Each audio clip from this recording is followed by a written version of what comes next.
नमस्कार है दोस्तों, भाइयों बहनों, आप सभी लोगों का सबसे पहले तो भाई स्वागत है इस वीडियो में आने के लिए। दोस्तों, आप पूरी दुनिया में किसी भी स्थान से किसी भी जगह से सुन रहे हो, आप सभी भाइयों का बहनों का इस वीडियो में आने के लिए मैं स्वागत करता हूं। खासकर इंडिया के लोगों का, चाहे वो किसी भी स्टेट, किसी भी यूनियन टेरिटोरी, किसी भी एरिया से हूँ, स्पेशली इंडिया कंट्री में कहीं भी रहते हैं, पूरे देश में इंडिया में कहीं भी रहते हैं, आप सभी लोगों का सबसे पहले तो भाई खास स्वागत है आप लोगों का इस वीडियो में। क्योंकि आप सभी के लिए स्टाफ सिलेक्शन कमीशन एसएससी द्वारा हर साल होने वाली जूनियर इंजीनियर जेई रिक्रूटमेंट का नोटिफिकेशन आउट कर दिया गया है, जिसको लेकर वैकेंसियां 900 से ज़्यादा बताई गई है, यानी कि 900 से ज़्यादा लोगों को जॉब मिलेगी। इसके अंदर पोस्टें रहेंगी जूनियर इंजीनियर, मतलब कि जो कैंडिडेट रिक्रूट होगा वो बेसिकली इंजीनियर कहलाएगा। ठीक है जी, तो इंजीनियर का पोस्ट है। लेना हो तो लेना, मैं पूरा नोटिफिकेशन डिस्कस कर रहा हूँ इस वीडियो में। हालांकि ये जॉब गवर्नमेंट है, सेंट्रल गवर्नमेंट की जॉब है, यानी कि जॉब अच्छी है। जॉब में ना कि सिर्फ सैलरी होगी, अदर अलावेंस पर्क वगैरह होंगे, तो आप मान सकते हैं कि भाई एक अच्छी जॉब है। मतलब आप देख सकते हैं कि सैलरी के अलावा कुछ अलावेंस वगैरह होंगे, जिसको लेकर ये सेंट्रल गवर्नमेंट में आपको मिलेंगे। ठीक है, टोटल वैकेंसियों की संख्या भाई बता दूं, क्लियर कट बता दूं, 900 से ज़्यादा दी गई है इस बार की। और पिछले बार का कंपेयर कर लेना कि कितना रहा है। एक वीडियो हम आपके साथ करेंगे जरूर अलग से कि भाई इनके कट ऑफ वगैरह किस तरीके से जाते हैं और इसका रिजल्ट किस तरीके से बनता है, उसको लेकर जल्दी आपको दिया जाएगा, जो भी इसके बारे में डिस्कशन रहेगा। अभी इतना समझिए, जो जूनियर इंजीनियर के लिए जा रहे हैं, इंजीनियर की पोस्ट के लिए रिक्रूट होने के लिए फॉर्म डाल रहे हैं इस वैकेंसी पर, एसएससी के लिए, जो इंडिया देश में 2024 ईयर में डाल रहे हैं, उनके लिए वीडियो काफ़ी खास है, क्योंकि आपका नोटिफिकेशन रिलीज़ करा है एसएससी ने। और जो कि खुद में ही एक बड़ी बात है कि भाई एसएससी ने इस बार का नोटिफिकेशन जेई का दे दिया। हालांकि ये जेई का रिक्रूटमेंट का नोटिफिकेशन कहा भी गया था कि मार्च महीने में आना है, ये फरवरी में आना था, लास्ट फरवरी, मार्च तक में दे दिया गया इसको। आप देखोगे इसका एक टेंटेटिव कैलेंडर एसएससी पे देखोगे तो वहाँ आपको दिखेगा कि इनका जो ये नोटिफिकेशन था जेई का, वो इनका पहले आना था, लेकिन इतना जल्दी आया नहीं, क्योंकि एसएससी अपने नए वेबसाइट को लॉन्च करने में बिजी था, स्पेशली फरवरी मंथ में। तो इस चक्कर में उनका ये नोटिफिकेशन नहीं आ पाया, उनको डेटा बनाना पड़ गया होगा, तो थोड़ा टाइम उनके पास जो है यहाँ पर रह गया, उनको लग गया, जिसके चलते वो लोग समय से नहीं दे पाए इस चीज़ को। चलिए, आप समझते हैं कि भाई डिले हो रहे हैं कुछ नोटिफिकेशन, वो आप उसका कारण जानते हैं। ठीक है, इंडिया कंट्री में कहीं से भी सुन रहे हैं सभी लोगों का खासकर स्वागत है। अगर आप किसी अदर कंट्री से सुन रहे हैं, अगर किसी ऐसे देश से सुन रहे हैं जो कि इंडिया को छोड़कर कोई और दूसरे देश है, तो आपसे क्लियर कट यही है कि भाई आप इंडिया के लोगों तक शेयर कर दें, सब्सक्राइब वगैरह कर लें, आपको भी जल्दी ही चीज़ें मिलेंगी। और अगर कोई ऐसा, कोई आपका कोई डाउट हो, कोई ऐसा पॉइंट हो, टॉपिक हो, कमेंट सेक्शन में छोड़ देना उसको, फिर उसके ऊपर आपके साथ डिस्कशन होकर वीडियो दिख जाएगा, मिल जाएगा। ठीक है जी, तो उसके लिए परेशान नहीं होना है, वीडियो आपको किसी भी टॉपिक पर मिल जाएगा, जिस पर भी आप मांगेंगे वो मैं आपको यहाँ पर एश्योर कर देता हूँ। आगे चलता हूँ, थोड़ा सा मैं आपको बता दूँ, एसएससी ने यहाँ पर एक नोटिफिकेशन जेई का रिक्रूट करा है, आपको रिलीज़ करा है। इससे पहले अगर बता दूँ तो सीएचएसएल, यानी कि कंबाइंड हायर सेकेंडरी लेवल, यानी कि 12th पास वालों की जो वैकेंसियाँ आती हैं, जॉब आती हैं, उसका नोटिफिकेशन वो लोग जल्द ही दे देंगे। अब आप इसके जल्दी ही कब मान सकते हैं इसका नोटिफिकेशन, तो मैं आपको बता दूं, इसका नोटिफिकेशन आप लोगों को 1-2 दिन में मिल जाएगा। ऑब्वियसली ये कोई कुछ लोग कह रहे हैं कि इसका नोटिफिकेशन आ गया है आपका सीएचएसएल का 12th पास वालों का, मुझे नहीं लग रहा आ गया है। अगर आज कल में आ जाएगा, मैं आपको उसका वीडियो अलग कर दूंगा। एक फॉर्म भरने का वीडियो दोनों पर रहेगा, सीएचएसएल का अलग होगा, जेई का अलग होगा, देखकर समझ के भर लेना। ठीक है जी, हाँ। वैसे तो सारे इनकी वैकेंसियों के सबके फॉर्म सेम तरीके से भरते हैं, बस आपको पोस्ट चेंज करनी होती है, आपके क्वालिफिकेशन वगैरह चेंज करने होते हैं बस। बाकी सारा कुछ कॉमन ही होता है। आप अगर फॉर्म भरोगे ना, जब आप फॉर्म भरोगे तो तब आपको क्लियर होगा कि सब कुछ कॉमन सी ही डिटेल ये लोग मांगते हैं फॉर्म के अंदर। चलिए, तो हम इसके ऊपर पूरा नोटिफिकेशन डिस्कस कर लेते हैं। आज है 2 अप्रैल है, यानी कि करीबन आप मान सकते हैं इसको 2 दिन हो गए हैं नोटिफिकेशन को आए। हम इसको 2 दिन डिले में डिस्कस कर रहे हैं। हालांकि फॉर्म का समय अभी आपके पास काफ़ी सारा है, तो आप अप्लाई कर देना। ऑनलाइन में फॉर्म जमा होगा। इसका नोटिफिकेशन मैं आपके साथ डिस्कस कर रहा हूँ। Eligibility, qualification, age limit, salary, form की डेट, फॉर्म की फीस, कौन कौन सी पोस्टें निकाली हैं, कहाँ कहाँ पर रिक्रूट होकर पहुँचेंगे लोग, और इसमें ऑल इंडिया में सेंटर कहाँ कहाँ रहेंगे। ठीक है, पूरा इंडिया एलिजिबल है। आप किसी भी स्टेट, किसी भी यूनियन टेरिटोरी में रहते हो, उससे फ़र्क नहीं पड़ता है। आप इंडिया कंट्री के किसी भी एरिया में रह रहे हो, आप इसमें फॉर्म डाल सकते हो। तो काफ़ी एक अच्छी बात है, पूरे देश पर एक बार में वैकेंसी निकल रही है, तो लोगों के लिए तो काफ़ी एक अच्छी बात है ही। ठीक है, यहाँ पर हमने एक सरकारी जॉब नाम से एक वेबसाइट है दोस्तों, उसके ऊपर हमने यहाँ पर इसी रिक्रूटमेंट का पूरा थोड़ा पोस्ट वाइज उन्होंने अच्छे से समझाया, तो मैंने कहा उन्हीं के वेबसाइट से थोड़ा सा उस चीज़ को भी डिस्कस करेंगे। भाई उन्होंने जेई रिक्रूटमेंट में इस बार की जो पोस्टें आई हैं उसको लेकर उन्होंने हर एक पोस्ट का कैटेगरी वाइज थोड़ा अच्छे से समझाया हुआ है। तो मैंने सोचा, हालांकि ये नोटिफिकेशन में भी है, लेकिन मैंने सोचा कि इसको आपको अलग से उस वेबसाइट से भी दिखाऊँ जो सरकारी जॉब नाम से है। ये वैसी वेबसाइट है दोस्तों, जैसे कि मैंने आपको बताया, इस वेबसाइट पर काफ़ी सारी जॉब्स बताते रहते हैं ये लोग इंटरनेट पर डालते रहते हैं, अपने वेबसाइट पर डालते रहते हैं कि भाई कौन कौन सी जॉब कहाँ कहाँ पे निकल रही है। तो ये भी लोगों के लिए काफ़ी अच्छा है, जैसे कि लोगों को पता लग जाता है कि कोई भी वैकेंसी आई है तो लोग फॉर्म डाल देते हैं। खासकर ये लोग इंडिया की वैकेंसियों को कवर करते हैं अपने वेबसाइट पर। ठीक है जी, इतना याद रखना बस। चलिए थोड़ा आगे बढ़ता हूँ मैं। सबसे पहले आपको बता दूँ, अभी आपके स्क्रीन पर जो वेबसाइट खुला है वो एसएससी का पुराना वेबसाइट है। एसएससी का नया वेबसाइट क्या है ना दोस्तों, वो अभी लॉन्च किया है उन्होंने फरवरी मंथ में। तो इसी चक्कर में आपका नोटिफिकेशन अब नए वेबसाइट पे आ रहा है, पुराने पर नहीं आ रहा। तो इस वाले वेबसाइट पर तो आना ही मत, ये तो विजिट ही मत करना। आप अगर एक नए कैंडिडेट हो तो सबसे पहले नई वेबसाइट पे जाओ, आप इस वेबसाइट पे आओ ही मत। ठीक है, और नई वेबसाइट पर जाके अपना रजिस्ट्रेशन करो, फॉर्म वगैरह भरो। वन टाइम रजिस्ट्रेशन होता है आपका, एसएससी करवाता है OTR, उसको जाकर करो जल्दी से और फॉर्म अपना डालो। ठीक है, जल्दी कर लेना। इसके अंदर आपको पता होना चाहिए, इसका फिर आपके 2025 में मिलेगा नोटिफिकेशन, समझ रहे हैं। पूरा 1 साल लगाया जाएगा इसके ऊपर नोटिफिकेशन अगला देने के लिए, तो इसीलिए कहूँगा फॉर्म डाल देना समय से। हाँ, इस वीडियो के नीचे मैंने आपको वेबसाइट लिंक, अप्लाई लिंक, सारे लिंक दे दिए हैं इस नोटिफिकेशन के, इस वैकेंसी के, तो देख लेना जल्दी से जल्दी। और 3 से 4 उन्होंने अलग अलग नोटिस और भी निकाले हैं, कुछ इंपॉर्टेंट नोटिस के नाम से एसएससी ने 3 से 4 नोटिस अलग निकाले हुए हैं। उसको भी पढ़ना हो तो एसएससी के वेबसाइट से ही देख लेना, वो आपके लिए इंपॉर्टेंट होंगे। ठीक है, अगर आप उस नोटिस को नहीं समझ पाते हो तो मैं आपको अलग वीडियो दे दूंगा। हालांकि वो नोटिस आप समझ सकते हैं, वो किसी रिजल्ट या किसी इंपॉर्टेंट कॉरिगेंडम जैसी चीज़ों से जुड़े हुए हैं, किसी रिक्रूटमेंट के। ठीक है, तो उसको आप एक बार चेक कर लेना। चलिए हम आगे बढ़ते हैं डायरेक्ट। देखिए सारी जॉब गवर्नमेंट है, याद रखना दोस्तों, वैकेंसी जितनी भी एसएससी है। अब एसएससी है कौन? मेनली एसएससी भाई स्टाफ सिलेक्शन कमीशन वो है जो इंडिया देश में लोगों को, गवर्नमेंट ऑफ इंडिया यानी कि सरकार जो सेंट्रल गवर्नमेंट है, उनके जो विभाग है पूरे देश भर में, उसको उसके अंदर वो लोग रिक्रूट करके लोगों को भेजते हैं अलग अलग पोस्टों पर। ये इसके अंदर होता है एसएससी का काम। हालांकि एसएससी के अलावा और भी अलग अलग कमीशन बनाए गए हैं इसी चीज़ के ऊपर काम करने के लिए, लेकिन एसएससी भी उनमें से एक है। ठीक है, और एसएससी के अंदर अगर सबसे बढ़िया पोस्ट की बात करें तो वो CGL होती है, फिर CHSL होती है, MTS, स्टीनो और GD कांस्टेबल वगैरह जैसी चीज़ें आपको देखने को मिलेंगी। यानी करीबन बहुत सारी पोस्ट ये लोग निकालते हैं पूरे साल भर में। ठीक है, पूरे साल भर में 1 लाख से ज़्यादा लोगों को यहाँ से जॉब मिलती है हर साल। ठीक है, अगर आप नहीं ले रहे हो तो आप फिर तो आप देख ही लो, क्योंकि यहाँ तो मिल ही जा रही है लोगों को। ठीक है, आप ये मैं आपको दिखा देता हूँ एक बार। सरकारी यहाँ पर एक ये वेबसाइट का नाम है सरकारी जॉब फाइंड। इस वेबसाइट पे ज़रूर विजिट करना दोस्तों, क्योंकि इस वेबसाइट पे थोड़ा सही से डिटेल इन्होंने बताई हुई है, सही से जानकारी इन्होंने थोड़ा सा बताया है, क्लियर करके लोगों को समझ आ रहा है। ठीक है, तो आप देखेंगे तो यहाँ पर एसएससी, यहाँ पर आपको दिखेगा एसएससी और जूनियर इंजीनियर पोस्ट नाम है, इसका पोस्ट का नाम है। और ये 28 तारीख से ही फॉर्म चालू हो गए, यानी आज से 4 दिन हो चुके हैं इस फॉर्म को चालू हुए। आप देखेंगे तो आपको यहाँ पर दिखेगा 2 अप्रैल, यानी कि 2 तारीख अप्रैल है, और आज देखो ये 28, यानी कि 4 से 5 दिन हो गए हैं फॉर्म को। और ये लोग फॉर्म जल्दी बंद कर रहे हैं, देखिए 18 अप्रैल को फॉर्म बंद कर देंगे। यानी इन्होंने सिर्फ 20 दिन, आपको सिर्फ और सिर्फ 20 दिन का समय दिया है इन्होंने फॉर्म भरने के लिए, यानी कि जो कि काफ़ी एक कम समय है। 20 दिन तो यार बहुत कम समय होता है, लेकिन इंटरनेट पर ऑनलाइन है तो इनको लगता है कि जल्दी जल्दी फॉर्म भर लेंगे लोग। हालांकि ये एक्सटेंड होगा, ये फाइनल है, मैं आपको बता दूं ये एक्सटेंड होगा ही होगा, क्योंकि नोटिफिकेशन सेड डेट पर नहीं आया। सेड डेट क्या होता है भाई, जैसे जो डेट आपको पहले बताई गई उस डेट पर नहीं आया। मैं आपको दिखा दूं एक बार, आप एसएससी के वेबसाइट पे आए, ये तो पुराना वेबसाइट है, इस पर आपको विजिट मत करना। ठीक है जी, इस वेबसाइट को आप भूल जाना। मैंने इसीलिए दिखाया कि कुछ लोग अभी भी पुराने वेबसाइट पर नोटिफिकेशन ढूंढ रहे हैं कि वैकेंसी के लिए, तो मैं बता दूं भाई वहाँ नहीं आ रहे हैं, आप नए वेबसाइट पर आओ। नए वेबसाइट का लिंक मैंने वीडियो के नीचे दिया है, पुराने का नहीं दिया है क्योंकि वो उसका कोई काम नहीं है। जो लोग पिछली रिक्रूटमेंट में थे 23 वाले में, वो लोग वहाँ से जाएंगे, अपनी सारी प्रोसेस करेंगे। ठीक है, चलिए थोड़ा आगे बता देता हूँ। ये नया वेबसाइट है, आप इसमें ना यहाँ पर 4 कैंडिडेट पर आ जाना एक बार, और यहाँ पर एग्जामिनेशन कैलेंडर पर टिक करना कि भाई इस बार कौन कौन सा एग्जाम किस किस दिन होने वाला है एसएससी का। उसके अंदर आप 2024-25 के ऊपर व्यू कर लेना। ठीक है, व्यू पर आपको एक चीज़ दिख जाएगी कि इस बार कौन कौन सा नोटिफिकेशन कब कब आना था। ये मैंने खासकर आपके लिए इसीलिए खोला अभी, क्योंकि आपको दिखा सकूँ कि एसएससी अपने कई बातों से कितना सही चल रहे हैं। मतलब एसएससी ने जिस जिस दिन अपने नोटिफिकेशन कहा है उस दिन क्या वो लोग दे रहे हैं, और अगर नहीं दे रहे तो मैं आप समझता हूँ कि भाई इनकी फरवरी मार्च इनका जो है वेबसाइट लॉन्चिंग और वेंडर वगैरह जैसे चीज़ों में रहा, मतलब कि इनको कंपनी फाइनल करनी थी किसी कंपनी से जो इनको एग्ज़ाम कराना था, उसको लेकर इनका जो है ये प्रोसेस चल रहा था। तो इस वजह से मैं मान सकता हूँ कि भाई चलिए इस चक्कर में इनके नोटिफिकेशन डिले हुए, क्योंकि ये लोग वहाँ बिजी थे। ठीक है, तो इस चक्कर में आप मान सकते हैं।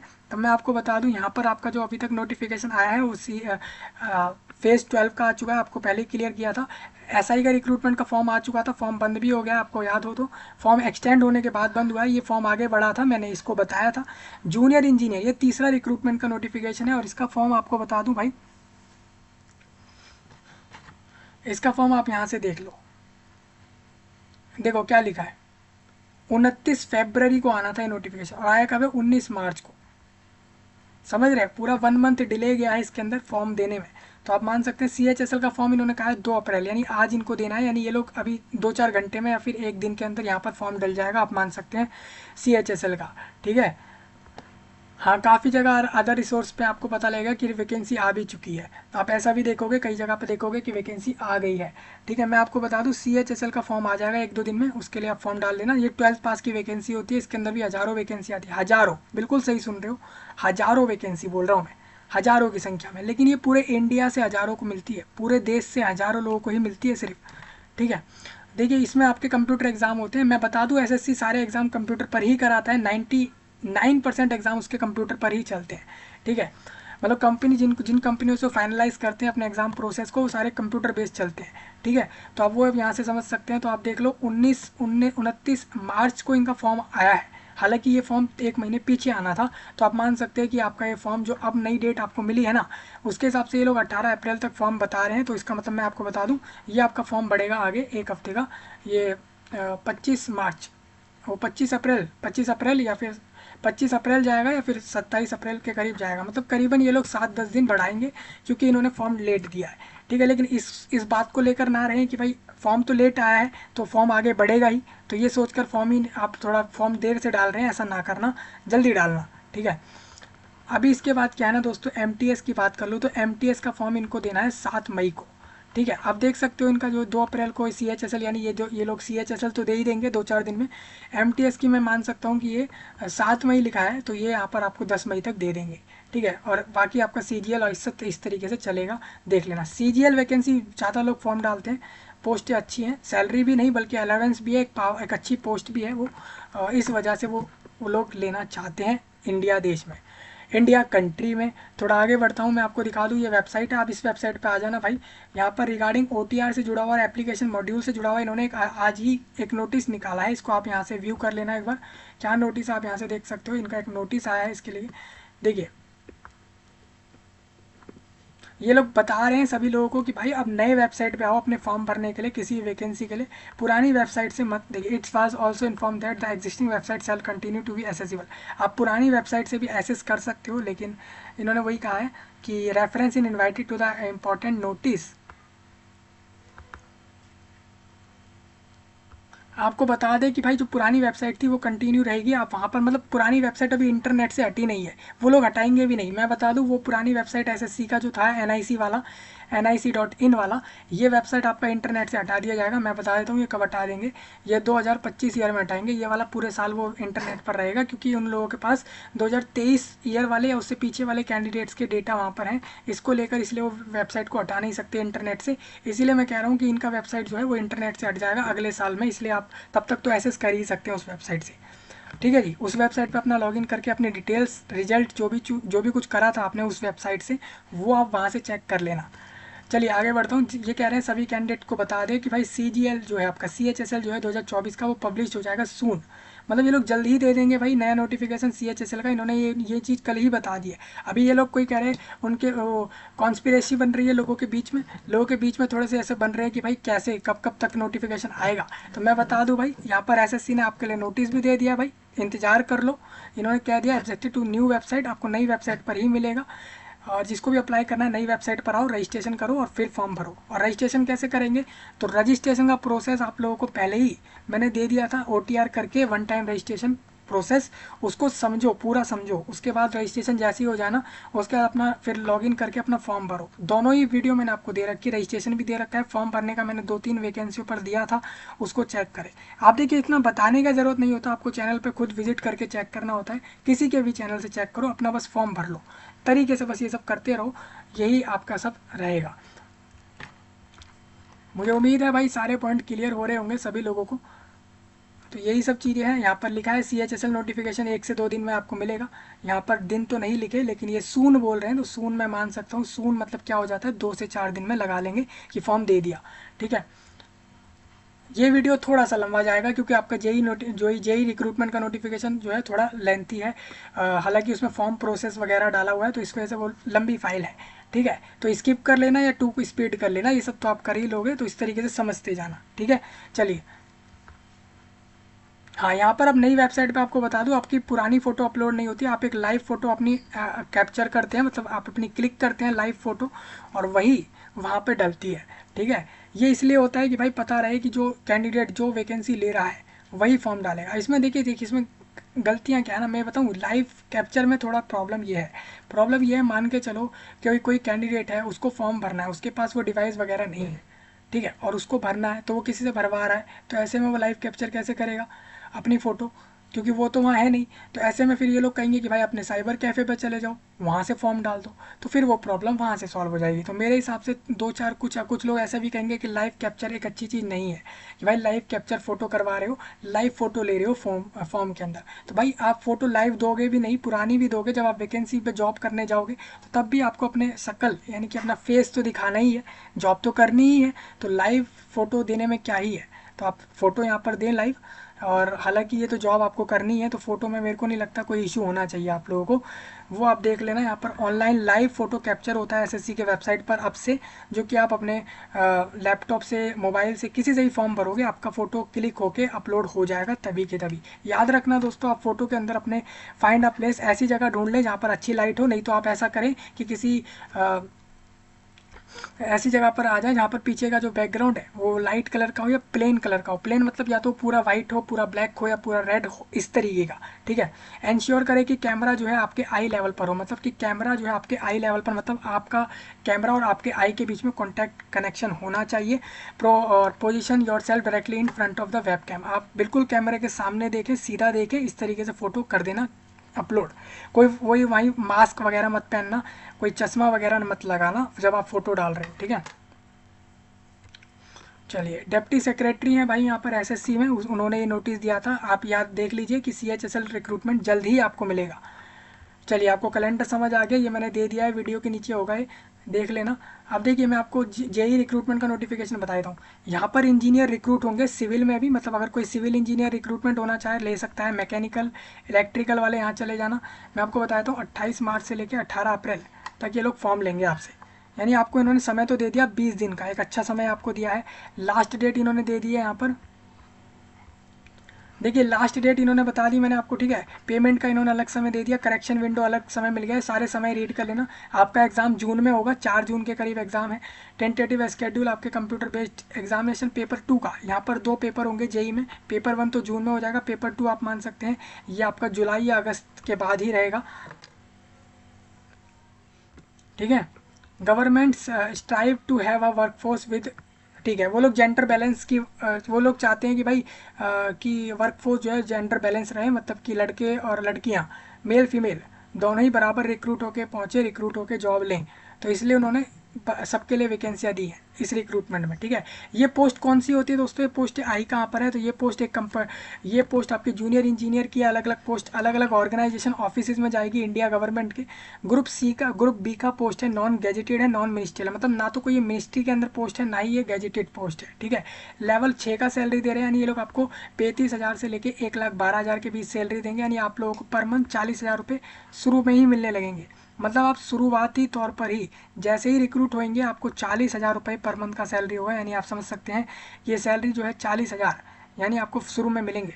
40,000 इन इनिशियल आपको मिलने लगेंगे, ये 7th लेवल, ये 7th CPC के अंदर आ रही है आपकी सैलरी, और ये आपका लेवल 6 है। ठीक है, चलिए थोड़ा आगे बढ़ लूँ। चलिए आपको दिखा दूं भाई, मैं बीआरओ के अंदर निकाली इन्होंने बॉर्डर ऑर्गेनाइजेशन और बॉर्डर और रोड्स ऑर्गेनाइजेशन के अंदर इन्होंने जेई रिक्रूटमेंट निकाली है। ये इन्होंने सिविल, इलेक्ट्रिकल, मैकेनिकल दोनों के तीनों के लिए दी है। आप अगर जेई सिविल में जा रहे हो तो आपके पास डिग्री हो सिविल इंजीनियरिंग में किसी भी रिकॉग्नाइज्ड यूनिवर्सिटी से या इंस्टीट्यूट से, और 3 साल का, या फिर आपके पास 3 साल का डिप्लोमा हो सकता है उस फील्ड के अंदर, किसी भी यूनिवर्सिटी इंस्टीट्यूट से हो सकता है। इसके साथ साथ आपके पास 2 साल का एक्सपीरियंस होना चाहिए उसके अंदर, या तो आप प्लानिंग या एग्जीक्यूशन या मेंटेनेंस में है सिविल इंजीनियरिंग वर्क्स में, तो आप लोग फॉर्म डाल सकते हैं। आपकी एज 30 से कम होनी चाहिए, मतलब अगर आप 30+ कर गए हैं तो आप इस पर फॉर्म नहीं डालेंगे। अगर आप 30+ हैं और अगर आप SC ST हैं तो 35 तक फॉर्म डालेंगे, क्योंकि आपको 5 साल एक्स्ट्रा मिलेंगे। ठीक है, तो इस तरीके से देख लेना।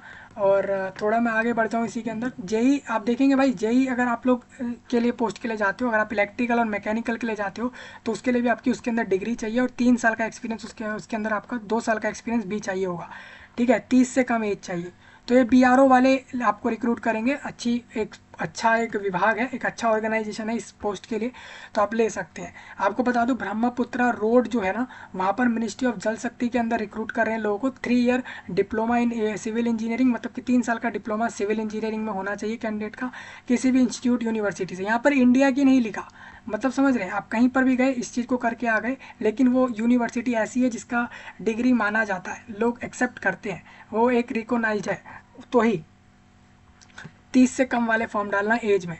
ठीक है, अगर आप सेंट्रल वाटर कमीशन में जाओगे तो आप अपना यहाँ पर क्वालिफिकेशन देख लेना, एज देख लेना। तो सभी लोग अपने अपने देख लो। CPWD में जिसको जाना है, DGAQ में जाना है, DGQA में जाना है, नेवल मिनिस्ट्री ऑफ डिफेंस में जाना है, तो उसके लिए आप यहाँ से रीड करो। फरक्का बैरेज में आपको बता दूँ भाई, फरक्का बैरेज प्रोजेक्ट जो है ना मिनिस्ट्री ऑफ जल शक्ति, उसके लिए भी आप यहाँ से समझ लेना क्या कुछ लिखा है।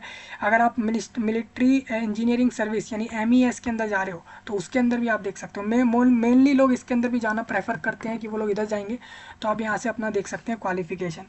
ठीक है जी, NTRO का भी आप देख लेना। एब्रीवेशन में आपको बता दूं, जेई मतलब जूनियर इंजीनियर बोल रहे हैं हम सिविल, और JEM मतलब मैकेनिकल वाले को बोल रहे हैं। इस तरीके से इन्होंने फुल फॉर्म बता दिए हैं। ठीक है, अभी मैं क्वालिफिकेशन वगैरह आपको बता देता हूँ क्या कुछ रहेंगी, और ये सब आप एक बार ध्यान से समझ लीजिए।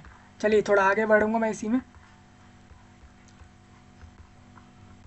वैकेंसी टेंटेटिव है भाई, वैकेंसी पे आप ऐसा बिलीव मत कर लेना कि फाइनल वैकेंसी है, टेंटेटिव है, मतलब ये वैकेंसी कंफर्म्ड नहीं है। मतलब जब तक आपको ये ज्वाइनिंग ना मिल जाए, वैकेंसी ना मिल जाए इन अलग अलग विभागों में, ऑर्गेनाइजेशंस में, जब तक आप जॉब ना ले लो तब तक आप मान सकते हो कि आपकी ये वैकेंसी या तो ये कम कर देंगे या बढ़ा देंगे। ठीक है, ज़रूरत के हिसाब से। BRO में इन्होंने वैकेंसी दी है 438, यानी कि वैकेंसी अच्छी हैं। आप देखोगे जनरल में इन्होंने दे दिए, इस तरीके से दे दिए। पिछली बार की वैकेंसी आप यहाँ से रीड कर लेना, एक बार इंटरनेट पे जाकर देख लेना, और बताना ज़रूर कि आपको इस बार की वैकेंसी का नंबर सही लगा है या आपको लगता था कि भाई नहीं ज़्यादा आनी चाहिए थी, इन्होंने कम दी है। कमेंट में बता सकते हो भाई, ऐसा नहीं है। अब ऐसा नहीं है कि भाई आप बताओगे तो आपके कहने से बढ़ ही जाएगी, वो इनके ऊपर है, ये लोग क्या कर रहे हैं, बढ़ाते हैं या घटाते हैं, जैसी ज़रूरत होगी उस तरीके से ये लोग करेंगे। ठीक है, आगे बढ़ता हूँ। यहाँ पर आपके BRO में अगर आप मेल कैंडिडेट हो तो मेल कैंडिडेट बहुत कम चाहिए इनको। देखिए BRO के अंदर इन्होंने क्या बोला है, for male candidates only, for male candidates only. इनसे मेरे को लगता है कि नहीं, सही है सही है। सिविल वालों में इन्होंने बोला है इतनी, देखिए सिविल ज़्यादा रिक्रूट होते हैं। आप देखिए JEE में सिविल की वैकेंसी ज़्यादा आती हैं एज़ कम्पेयर टू मैकेनिकल और इलेक्ट्रिकल। देखो यहाँ पर क्या लिखा है, E&M हो गया, तो उस तरीके से आप देख सकते हो यहाँ पर टोटल आपकी वैकेंसियाँ समझ लेना। ब्रह्मपुत्र बोर्ड मिनिस्ट्री ऑफ जल शक्ति में 2 ही लोग चाहिए बस इनको, और वो दोनों के दोनों जनरल से ही लेंगे। तो इस तरीके से अपनी अपनी वैकेंसी देख लेना कहाँ कहाँ पर कितनी वैकेंसी टोटल दी है। आप देखिए मैं जानता हूँ यहाँ पर ज़्यादातर लोग जो रिक्रूट होना चाहते हैं वो लोग चाहते हैं कि वो लोगों को वैकेंसी मिले, vacancy to be intimated in due course. देखिए इन्होंने MES का वैकेंसी नहीं दिया। ठीक है, मतलब आप देखोगे तो इन्होंने मिलिट्री इंजीनियर सर्विस का वैकेंसी नहीं दिया है, तो आप कहोगे कि भाई इनका तो वैकेंसी ही नहीं आया। तो मैं आपको बता दूं भाई, इनका वैकेंसी अभी जो भी नई वैकेंसी आएगी इसके अंदर जुड़ जाएगी, उसको भी जोड़ लेना इन्हीं वैकेंसी के अंदर। ठीक है, जो आपकी MES की आएगी तो MES को इसी में जोड़ लेना, तो आपको एक नंबर एक्चुअल में मिल जाएगा कि कितना बन रहा है टोटल। चलिए वैकेंसी आपको समझ आ गई। रिजर्वेशन किस किस के रहेंगे, SC ST वही जो GOI गवर्नमेंट ऑफ इंडिया पूरे देश में चला रहा है। SC ST को 5 साल, OBC 3 साल, और EWS वही अपना जो है चलता है, जो वही रहेगा। आपको बता दूं भाई, अपर एज में EWS को नहीं देते कोई फ़ायदा वगैरह, ये आपको पता होना चाहिए। आप अपने जनरल से ही वैकेंसी को फॉर्म भर के लेते हैं, ये पहले से ही है। ठीक है, गवर्नमेंट ऑफ इंडिया मतलब लिखा है अगर आप किसी भी राज्य हो, किसी भी स्टेट के हो, किसी भी यूनियन टेरिटरी के हो, बेसिकली पूरे इंडिया के किसी भी एरिया के हो, अगर आप इनमें से किसी में आते हो तो आपको रिजर्वेशन से कोई रोकेगा नहीं इन चीज़ों में, ठीक है। There is no reservation for ex serviceman, ठीक है भाई। तो अगर एक्स सर्विसमैन के लिए कोई रिजर्वेशन नहीं है इधर, अगर कोई आप नेवी आर्मी एयरफोर्स में जाकर आए हो तो आपके लिए रिजर्वेशन नहीं है, ऐसा ये लोग कह रहे हैं। तो उसको एक बार रीड करना थोड़ा सा, डिसेबिलिटी वाले भी अपने पॉइंटों को थोड़ा सा इधर एक बार रीड कर लेना, ठीक है। आपको बता दूं भाई, अगर आप डिसेबिलिटी वाले हो तो याद रखना, अगर आप सिविल की पोस्ट लोगे तो आपको सिटिंग, स्टैंडिंग, वॉकिंग, बेंडिंग और एल और के सी और एम एफ और आर डब्ल्यू और एस ई और एच सी जैसी चीज़ें आनी चाहिए। इसके अलावा बेंचमार्क डिसेबिलिटी मतलब ये है, अगर आप डी और एच एच में हो, ओ ए में हो, ओ एल में हो, सी पी में हो, सी एल सी में हो, डी डब्ल्यू में हो, ए वी में हो, एस डी में हो, स्पाइनल डिफॉर्मिटी में हो, या फिर आप इनमें से किसी भी डिसेबिलिटी में हो जो पहले वाले आपको रो में दिख रही है, तो सिंपल मान लो कि उसकी फंक्शनल रिक्वायरमेंट फुलफिल कर देना, आपको वैकेंसी मिलेगी ही मिलेगी, अगर आप डिसेबल्ड हो और अगर आप इसकी रिक्वायरमेंट फुल कर देते हो, ठीक है। तो एक बार इसको रीड कर लेना। एब्रीवेशन में आपको बता दूं भाई, फंक्शनल रिक्वायरमेंट में आप देखोगे कि यहाँ पर लिखा है एस, सिटिंग, स्टैंडिंग, वॉकिंग। अगर आप ये सब कर सकते हो तभी आपको ये सारी वैकेंसी मिलेंगी जो इसके अंदर डिसेबिलिटीज़ में आ रही हैं, ठीक है। तो आप ये मत समझना कि सारी पोस्टें आपके लिए हैं, आपकी डिसेबिलिटी वाली पोस्ट आपको ही मिलेगी। चलिए अब यहाँ पर एक पॉइंट और आपको क्लियर कर देता हूँ। नेशनैलिटी यहाँ पर ये है दोस्तों, यहाँ पर आप देखोगे कि यहाँ पर बीआरओ के अंदर सिर्फ इनको मेल रिक्रूट करने हैं, बीआरओ के अलावा बाकी हर विभाग में ये लोग मेल फीमेल दोनों को वैकेंसी दे रहे हैं, यानी सबसे ज़्यादा ये लोग मेल को दे रहे हैं, सबसे ज़्यादा मेल इनको चाहिए रिक्रूट करने हैं। अभी इसमें एक और चीज़ है, कैंडिडेट मस्ट बी इंडिया, अगर वो इंडिया देश का सिटीजन है तो भी ठीक है, अगर वो सब्जेक्ट ऑफ नेपाल मतलब अगर वो नेपाल देश का है, भूटान का है, इनमें से कहीं का भी है तो फॉर्म डाल सकता है। लेकिन उसको याद रखना है कि अगर वो इंडियन ओरिजिन में है, मतलब कि एक पर्सन जो कि ऑफ इंडियन ओरिजिन का है लेकिन वो मिग्रेट हो चुका है पाकिस्तान से, बुर्मा से, श्रीलंका से, ईस्ट अफ्रीकन कंट्रीज से जैसे कि केन्या, युगांडा और तंजानिया, रिपब्लिक ऑफ तंजानिया से, और अगर आप इन देशों से अगर बेसिकली आप लोग अगर इंडिया देश के ओरिजिन के लोग हो और आप लोग वहाँ से मिग्रेट हुए हो, मतलब वहाँ से आप लोग हटाए गए हो, वहाँ से आप लोग भगाए गए हो, मिग्रेट करे गए हो। बेसिकली मिग्रेट मतलब क्या हो जाता है, मतलब आप इंडिया ओरिजिन के हो, इंडिया के ही हो, लेकिन आप इन देशों से मिग्रेट करे गए हो, वहाँ से हटा, वहाँ पे आपको कोई वैल्यू नहीं मिल रही है, आपको ऐसा कुछ एक डिस्क्रिमिनेशन वगैरह हो रहा हो तो आप लोग यहाँ पर रहोगे इसके लिए एलिजिबल, ठीक है जी। तो मतलब इंडिया के लोग अगर इन देशों में हैं तब भी, अब मान के चले इन देशों में नहीं किसी दूसरे देश में, तो क्या लोग नहीं, तो क्या ये लोग नहीं देंगे इस वैकेंसी? डेफिनेटली आप इन किसी भी देश में, इंडिया के अलावा किसी भी देश में अगर आप हो और इंडिया के देश के ही ओरिजिन के ही आप पर्सन हो तो आपको डेफिनेटली यहाँ पर ये वैकेंसी मिलेगी, ठीक है। ऐसा नहीं हो सकता कि आपको नहीं मिलेगी अगर आप इंडिया देश के पर्सन नहीं हो ओरिजिन के, ठीक है। तो आप देख सकते हैं, मतलब कहने का मतलब ये है कि पूरा वर्ल्ड इस पर फॉर्म भर सकता है। देखिए पूरा वर्ल्ड फॉर्म भर सकता है इस वैकेंसी पर, इंडिया तो भरेगा ही, नेपाल और भूटान के लोग भी डालेंगे फॉर्म और बाकी देश के लोग भी फॉर्म डालेंगे, अगर वो इंडिया में आए हैं तो परमानेंटली सेटल्ड हैं तभी वो लोग फॉर्म डालेंगे। और यहाँ पर लिखा है बेसिकली इन्होंने क्या लिखा है, देखिए, a person of Indian origin का पर्सन है लेकिन वो इन देशों से अगर जो है अब आ चुका है और वो बेसिकली परमानेंटली सेटल्ड है इंडिया में तो ही वो फॉर्म डाले, ठीक है। बाकी ये पॉइंट एक बार आप थोड़ा सा देख लेना, ये आपके इंपॉर्टेंट है। एज लिमिट और रिलैक्सेशन में आपको थोड़ा सा क्लियर कर देता हूँ कितना रहेगा। देखिए भाई, जिस भी पोस्ट पर एज 30 है ना उसके अंदर आप लोग अपने एज में 5 साल SC ST OBC 3 साल जोड़ लेना, ठीक है। इसी तरीके से 32 वाले में भी अपने 5 साल 3 साल इस तरीके से सब कुछ जोड़ लेना जो यहाँ लिखा हुआ है, ये टेबल बहुत इंपॉर्टेंट है, ठीक है। यहाँ पर डेट ऑफ बर्थ कौन से डेट ऑफ बर्थ आपके 10th क्लास के मार्कशीट से कैलकुलेट करेंगे, जो आपके 10th के मार्कशीट पर लिखा है वही एक्सेप्ट होगा, ठीक है।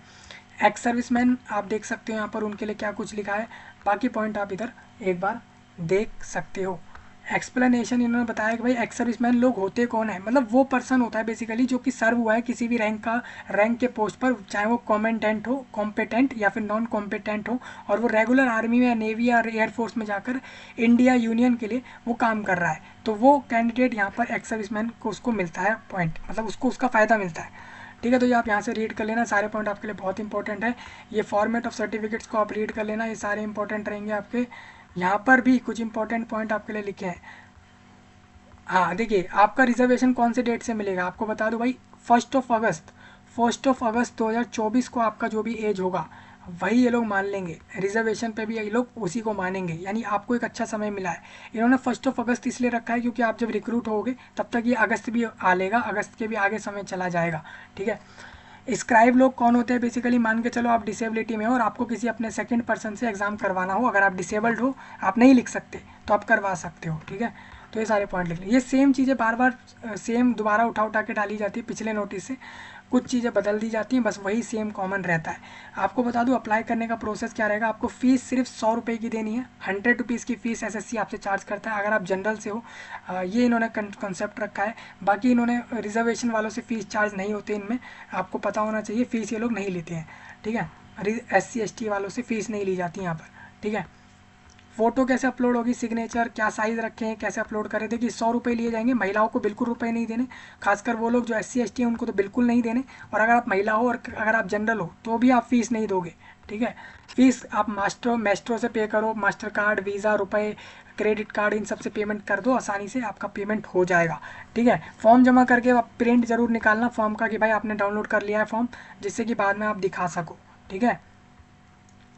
करेक्शन विंडो में आप क्या कुछ करेक्ट कर सकते हो अपने फॉर्म के अंदर, वो आप देख लेना। एग्जाम का सेंटर मैं आपको बता देता हूँ कहाँ कहाँ होगा। इस बार के सेंटर आपको बता देता हूँ मैं, यहाँ पर जेई रिक्रूटमेंट के लिए आपको, यहाँ पर आप देखोगे यहाँ पर क्या है ना, यहाँ पर आपका एक आता है SSC रीजन, इनका अलग अलग आता है, इनका सेंट्रल रीजन अलग आता है, ईस्टर्न रीजन इनका अलग आता है, कर्नाटका केरला रीजन अलग है इनका। तो आप देख सकते हो इस तरीके से आप देखोगे तो सेंट्रल रीजन में मैं आपको बता दूं ये आपका रहता है इसके अंदर आपका जो है भागलपुर, दरभंगा और मुजफ्फरपुर, पटना और पूर्णिया और आगरा, बरेली और गोरखपुर, झांसी, कानपुर, लखनऊ और मेरठ जैसी जगहों पर इनके सेंटर होते हैं। वहीं आप देखोगे ईस्टर्न रीजन में आप देखोगे तो पोर्ट ब्लेयर, धनबाद, जमशेदपुर, रांची, बालासोर, बहरमपुर और गंजम और भुवनेश्वर और कटक और कल्याणी और राउरकेला जैसी जगहों पर एग्ज़ाम होगा, ठीक है भाई। इनके रीजनल एरिया वाइज इन्होंने बता दिया और इनके अपने रीजनल ऑफिस बता दिए इन्होंने, SSC ने जो वहाँ पर ऑपरेट करे हुए हैं उनको भी इन्होंने बता दिया कहाँ कहाँ पर हैं। तो आप देख कर यहाँ से देख सकते हो, ठीक है। तो मुझे उम्मीद है अपने सेंटर को आप रीड कर लेना, यहाँ से बहुत अच्छे से दिख रहे होंगे। स्कीम ऑफ एग्जाम 2 पेपर होते हैं जेई रिक्रूटमेंट के लिए। कैंडिडेट को पहले कंप्यूटर एग्जाम देना होता है जिसमें आपको जनरल इंटेलिजेंस और रीजनिंग और जनरल अवेयरनेस को 50-50 क्वेश्चन 50-50 नंबर में निकालो। फिर आप जनरल इंजीनियरिंग, सिविल और स्ट्रक्चरल का निकालो। उसके अलावा या तो आप फिर पार्ट बी आप जनरल इंजीनियरिंग इलेक्ट्रिकल का, फिर या फिर जनरल इंजीनियरिंग मैकेनिकल, जिसको भी आपको करना हो उसमें से आप कर सकते हो, जिसकी भी क्वालिफिकेशन रखते हो, ठीक है। तो ये आपका रहेगा। 2 घंटे मिलते हैं लोगों को, 40 मिनट उनको मिलते हैं जो लोग स्क्राइब किसी सेकंड पर्सन से अपना एग्जाम करा रहे हैं, वो भी आप यहाँ से देख सकते हो। तो देखिए सिविल वालों का आप देख लो किस तरीके से रहेगा, सभी लोग अपने अपने एग्जाम को देख लेना। ये पेपर 1 है, पेपर 2, ठीक है भाई। तो पेपर 1 देना होगा आप लोगों को, पेपर 1 सभी का होता है, इतना याद रखना। पेपर 2 भी आप सभी का ही होगा, तो वो भी आप देख लेना। तो ये आपका रहेगा, आपको कितने नंबर लाने हैं, एग्जाम पैटर्न क्या है, यहाँ से आप देखो। सारे क्वेश्चन आपको ये लोग MCQ में देंगे, मतलब हर क्वेश्चन में 1-1 नंबर सही करने पर, गलत किया तो 1/4 मार्क्स काटेंगे हम। ये इनका फाइनल है। एक चीज़ और बता दूं भाई, जो आपका तेलंगाना स्टेट के अंदर रिक्रूटमेंट चल रहा है ना, तेलंगाना स्टेट के अंदर एक टीचर रिक्रूटमेंट चल रहा है 11,000 प्लस वैकेंसी पर, उसका फॉर्म एक्सटेंड हुआ है, उसका फॉर्म अब लास्ट डेट जून हो गया है, बिल्कुल ये जून हो गई है उसकी लास्ट डेट, ठीक है। तो जो लोग तेलंगाना स्टेट की रिक्रूटमेंट टीचर वाला फॉर्म छोड़ रहे हैं वो छोड़ना मत, क्योंकि उसका फॉर्म जून हो चुका है। यानी आप देखोगे आज अगर हम अप्रैल में हैं, यानी आपका फॉर्म डायरेक्ट उन्होंने 60 दिन आगे बढ़ाया है। मुझे नहीं पता कि किस कारण से बढ़ाए, लेकिन उन्होंने बताया है। इसके लिए उन्होंने एक नोटिस भी निकाला है कि भाई तेलंगाना स्टेट की टीचर रिक्रूटमेंट का फॉर्म डायरेक्ट जून पे बढ़ रहा है, ठीक है। और जल्दी आपका यूपी स्टेट कांस्टेबल रिक्रूटमेंट का आपका एग्जाम होने वाला है, प्रिपरेशन रखो रेडी। और आपका जो भी रिक्रूटमेंट के एग्जाम लीक हुए हैं उसका पेपर जल्दी होगा, बिहार वालों का भी होगा, तो रेडी हो जाना सभी लोग, ठीक है। और जो भी अपने इंडिया के जितने भी, अभी आप जानते हो कि भाई इंडिया देश में एक नई रिक्रूटमेंट निकाली गई है लखनऊ द्वारा, लखनऊ में एक मेडिकल साइंस इंस्टीट्यूट द्वारा एक रिक्रूटमेंट आप लोगों की निकाली गई है, जो कि एक काफ़ी अच्छी वैकेंसी निकाली गई है। देखिए मैं आपको बता दूं, यहाँ पे मैं आपको एक क्लियर कर देता हूँ, यहाँ पर आपकी एक वैकेंसी निकाली गई है, ये है आप लोगों की, हाँ। तो यहाँ पे आपका ये ये एक हॉस्पिटल के अंदर वैकेंसी निकाली है, ठीक है। ये हॉस्पिटल गवर्नमेंट का हॉस्पिटल है, ये स्टेट में लखनऊ एरिया में है। वहाँ पर लगभग 1800 लोगों की जॉब है। चले जाना वहाँ पर, उसका नोटिफिकेशन देख लेना। हम डिस्कस नहीं कर पाएंगे क्योंकि हमारे पास अभी इसी वीडियो में हम काफ़ी कुछ डिस्कस कर रहे हैं, ठीक है। तो आप जल्दी जल्दी समझें और जल्दी से उसको भी अप्लाई कर लें। एक साथ इन्होंने पता है 10 से 12 नोटिफिकेशन निकाले हुए हैं। मैं आपको क्लियर कट बता देता हूँ क्या करो। वैकेंसी नहीं छोड़नी तो इस वेबसाइट पर आओ, इधर जाकर अपने चेक करो सारे वैकेंसियों को। इसके अलावा आप लोग Indeed.com पर जाओ। Indeed.com पर क्या होता है ना दोस्तों, डायरेक्ट वो लोग जॉब के अलग अलग तरीके से आर्टिकल देते हैं, मतलब वो लोग डिटेल नोटिफिकेशन नहीं देते। डिटेल नोटिफिकेशन के लिए आप लोगों को अलग अलग ऐसी वेबसाइट्स पर विजिट करना पड़ता है, जैसे कि एक ये वेबसाइट है। इसी तरीके से आप देखोगे तो आप देख लेना, आपको कई वेबसाइट मिल जाएंगी। आप वहाँ पर जाके करेंटली जितनी रिक्रूटमेंट आई चेक करें। लगभग लाखों वैकेंसी रिक्रूटमेंट चल रही है अभी इंडिया देश में, चेक करें। इसी तरीके से अदर कंट्री वाले भी अपने अपने एरिया में चेक करते रहें, वहाँ पर भी वैकेंसी निकाली जा रही होंगी, तो चेक करें, छोड़े नहीं, ठीक है भाई। अगर छोड़ दी तो फिर वही है, फिर आपको एक एक साल के लिए वेट लग जाता है इसमें। लेकिन कोई करता नहीं है वेट, मुझे पता है, वो दूसरे फील्ड में चले जाते हैं लोग। आपको बता दूं, पेपर 1 और paper 2 will consist of objective type, यानी कि पेपर 2 और पेपर 1 दोनों ही MCQ में रहेंगे, हिंदी इंग्लिश दोनों में ही मिलेगा, ठीक है। कैंडिडेट को अलाउड है कि वो अपना खुद का स्लाइड रूल ले जाए, लॉगरिथम टेबल ले जाए, स्ट्रीम टेबल को ले जाए पेपर 2 के लिए, वो उसको कह दिया गया है कि आप लेकर आ जाओ, ठीक है। तो ये जेई वालों के लिए कुछ अलग से बातें होती हैं, वो इन्होंने यहाँ बताई हैं। आपको 100 रुपये देने हैं आंसर की पे क्लेम करने के लिए, वो इन्होंने यहाँ बता दिया। सारे पॉइंट ये लोग यहाँ क्लियर कर रहे हैं, तो इसको एक बार चेक करना। कट ऑफ कितने नंबर लाने हैं कम से कम, उसके बारे में इन्होंने यहाँ बता रखा है थोड़ा बहुत, वो आप देख लेना, ठीक है। इंडिकेटिव सिलेबस मैं आपको दिखा देता हूँ कि आपका सिलेबस क्या होगा, वो आप देख लो। सिलेबस आपका डिग्री डिप्लोमा लेवल तक का होगा, जितनी पढ़ाई मांग रहे हैं उतना ही आपको सिलेबस देंगे। पेपर 1 आपका बता दूं, उसमें आपका जनरल इंटेलिजेंस में आपका ये सब पूछेंगे, judgment, decision making, visual memory और डिस्क्रिमिनेशन और सॉल्विंग एनालिसिस और जजमेंट और डिसीजन मेकिंग, विजुअल मेमोरी, ये सारे टॉपिक आपसे पूछ डालेंगे वो, ये सारे आपके जो लिखे हुए हैं। तो इसको एक बार रेडी कर लेना है, सारे आपका पूरा सिलेबस रखा हुआ है यहाँ पे, यहाँ से आप देख सकते हो, ठीक है भाई। तो हम इसको छोड़ देते हैं, थोड़ा आगे निकल आते हैं, क्योंकि सिलेबस आप यहाँ से चेक कर ही लोगे। सिलेबस के बाद मैं आपको एक पॉइंट दिखा दूँ यहाँ पर, देखिए। आपको अपने एग्ज़ाम देने के लिए एक एडमिट कार्ड डाउनलोड करना पड़ेगा। एडमिट कार्ड हफ्ते भर पहले आएगा एग्ज़ाम से, उसको डाउनलोड कर लेना। वही सब लिखा हुआ है यहाँ पर। एडमिशन सर्टिफिकेट एडमिट कार्ड को कह रहे हैं। एग्जामिनेशन हॉल टिकट क्या है आपको पता होना चाहिए, कि आप एग्ज़ाम के अंदर जाते हो, सेंटर में जाते हो, तो उसके लिए एक एडमिट कार्ड को लेकर जाते हैं, जिससे आपको एंट्री मिलती है। उसके साथ आप एक ID प्रूफ ले जाना, इसमें से कोई सा भी एक। तो आप लोगों को वहाँ पे वो गेट के अंदर एंटर करा के, गेट में एंटर करा के आपको एग्ज़ाम दिलवा देंगे, ठीक है। ये सब चीज़ें यहाँ पर लिखी हुई है। डॉक्यूमेंट वेरीफाई होगा आपका एग्ज़ाम के बाद, जब आप दोनों ही एग्ज़ाम निकाल लोगे उसके बाद ये लोग आपका एक रिजल्ट निकाल देंगे, फाइनल रिजल्ट। और रिजल्ट से पहले कह देंगे कि भाई रिजल्ट के बाद आप लोगों को डॉक्यूमेंट वेरिफिकेशन कराने आना है, ठीक है। जेई में भी इनका पोस्ट प्रेफरेंस होता है कि नहीं होता, होता है भाई। इसके लिए आपसे विभागों के लिए प्रेफरेंस लेते हैं, ठीक है, वो आप चेक कर लेना। तो यहाँ से आप देख सकते हो, अब ये कैंडिडेट को यहाँ पर सबमिट करनी पड़ेगी कॉपी, किस चीज़ की, मैट्रिकुलेशन 10th की 12th की, इन सब की, जब उसके डॉक्यूमेंट वेरीफाई होंगे, जिससे कि प्रूफ कर सके कि वो सही में इस वैकेंसी को लेने के लिए क्वालिफाइड है। पोस्ट प्रेफरेंस आप बता दोगे जब रिजल्ट आएगा, तो फाइनल रिजल्ट से पहले प्रेफरेंस बढ़ाएंगे, वो मैंने आपको बता दिया है। मोड ऑफ सिलेक्शन आप देखोगे, आपको बता दूं, पेपर 1 और पेपर 2 दोनों को मिलाकर आपको मिनिमम क्वालिफाइंग पास करने हैं। जनरल को 30%, OBC को 25, ये टोटल लाने हैं। मतलब आप 100 में से अगर 30 प्लस ले आ रहे हो तो आप लोग पास आउट हो इस एग्ज़ाम में।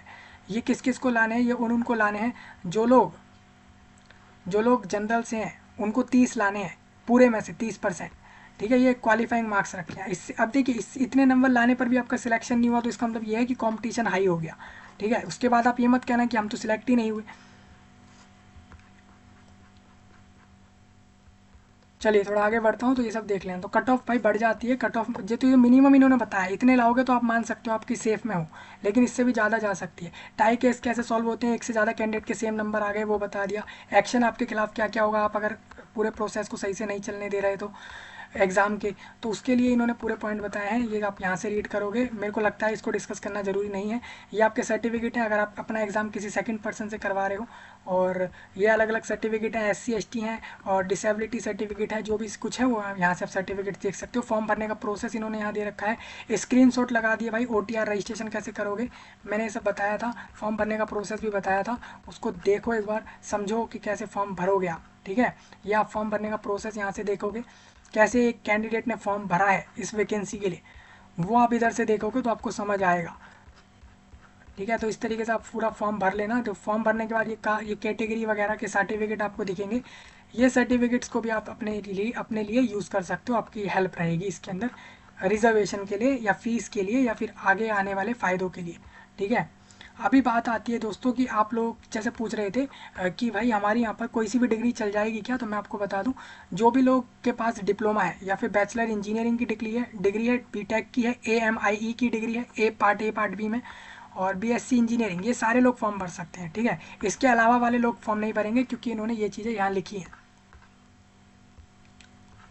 चलिए, तो यही आपका लिखा था सब्जेक्ट फॉर एजुकेशन क्वालिफिकेशन, इन्होंने बता दिया ये सब होने चाहिए आपके पास, तभी आप फॉर्म भरोगे। फ़ोटो इस तरीके की डालना जो ऊपर रखी है, बाकी सारी नहीं डालनी है। ठीक है। तो ये सब आपने समझ लिया होगा। फिजिकल एफिशिएंसी टेस्ट के अंदर यहाँ पर होगा क्या, आपको बता दूँ, आपका फिजिकल एफिशिएंसी टेस्ट कराएंगे। BRO के अंदर ये लोग करवाते हैं फिजिकल एफिशिएंसी टेस्ट। उसके अंदर आप देख सकते हो कैसे करवाएंगे, क्या कुछ होगा, तो वो आप यहाँ से एक बार देख लो। नहीं समझ आए तो आप बताना, क्योंकि हमारे पास इस वीडियो में ज़्यादा टाइम नहीं बचा है, क्योंकि हमें और भी इसके अंदर बहुत कुछ डिस्कस करना है। ठीक है। कितने मिनट में आपको ये चीज़ कंप्लीट करनी होगी वो आप देख सकते हो। रीज़न वाइज आपको बता दूँ फिजिकल स्टैंडर्ड कहाँ कहाँ पर होगा, तो वो आप देख लो।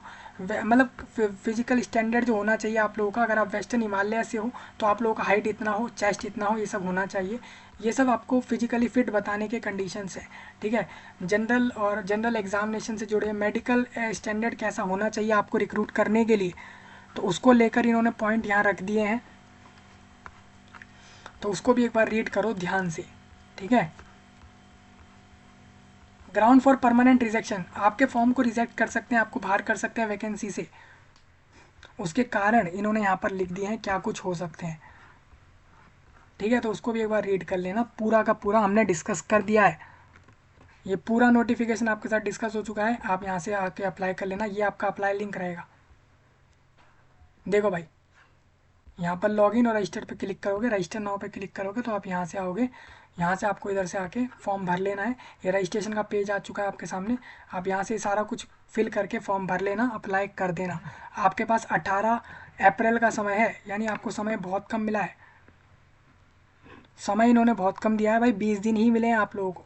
मैं आपको बता दूं, ये हो सकता है कि आपको, और आज आप देखते हो तो सिर्फ आपके पास 15 दिन है। अब मैं एक एक पोस्ट इस वाले वेबसाइट से बता देता हूँ जिसकी बात कर रहा था। सरकारी जॉब फाइंड में देखो, इन्होंने नोटिफिकेशन तो दिया है। इन्होंने एक चीज़ क्लियरली मेरे को देखिए यहाँ पर ये चीज़ सही लगी है, इन्होंने यहाँ पर एक एक पोस्ट को इन्होंने सही से बताया। देखिए इन्होंने इस विभाग में बताया कि भाई ये पोस्ट इस तरीके से यहाँ आई है, और इन्होंने उसके बारे में एज भी बताई और इस तरीके से बताया। हालांकि ये नोटिफिकेशन में भी है, लेकिन इन्होंने थोड़ा सही वेल मैनर में बताया, मतलब एक तरीका रखा है कि भाई समझ आए लोगों को। तो इसलिए मैंने कहा कि मैं आपको इस तरीके से भी बताऊं, बस इसीलिए मैंने इस वेबसाइट को खोला हुआ था, बस यही कारण से। इन्होंने देखिए सारे लिंक दे दिए हैं, ये सब चीज़ें। ठीक है। तो यही आपके साथ डिस्कस करना था। इसी वेबसाइट पर काफ़ी वैकेंसियाँ आती रहती हैं, तो चेक करते रहना। कोई डाउट वगैरह हो आपका कमेंट सेक्शन में बताना, सब्सक्राइब वगैरह करना और शेयर वगैरह करना, और अप्लाई ज़रूर करना ये वैकेंसी पर। चलिए मिलता हूँ आपसे, तब तक के लिए आप सभी का धन्यवाद।